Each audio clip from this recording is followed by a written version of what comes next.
A sit-in was held this evening in honor of George Floyd, the man who died after a police officer kneeled on his neck for more than 8 minutes some 5 months ago. He would have turned 47 years old today. Tonight, people gathered at Revolution Hall in Southeast Portland to celebrate Floyd and remember his life. The celebration was complete with speakers singing happy birthday and blowing out candles. A woman in attendance says he should still be alive today.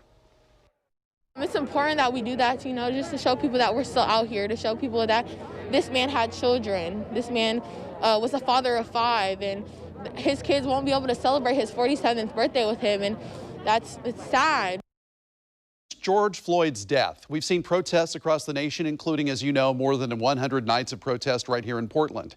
His death and those protests have sparked change when it comes to policing. Fox 12's Drew Marine talked to a police accountability expert about some of the bigger changes we've seen over the last several months and what more, she says, still needs to be done. Drew?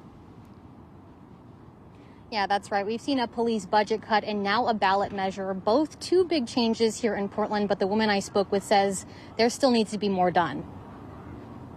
There's going to be a lot that we're going to need to rebuild after all of this. After months of protests, one of the bigger changes Portland has seen this year was the more than $15 million cut from the Portland Police Bureau. But Candace Avalos, a police accountability advocate, says more needs to be done. For me, it's about not just defunding or taking money from the police, but putting it in places where those services can be shifted, where we're changing the core of what police do. She's also on the committee that put together Measure 26-217, which is on the Multnomah County ballot this election. The measure would allow voters to decide whether there should be an independent police accountability committee that would create policies and decide officer discipline without say from city leaders. Making sure that it has good, stable funding so that it can complete independent investigations and that it has the actual subpoena power and access to internal department records in order to do its job.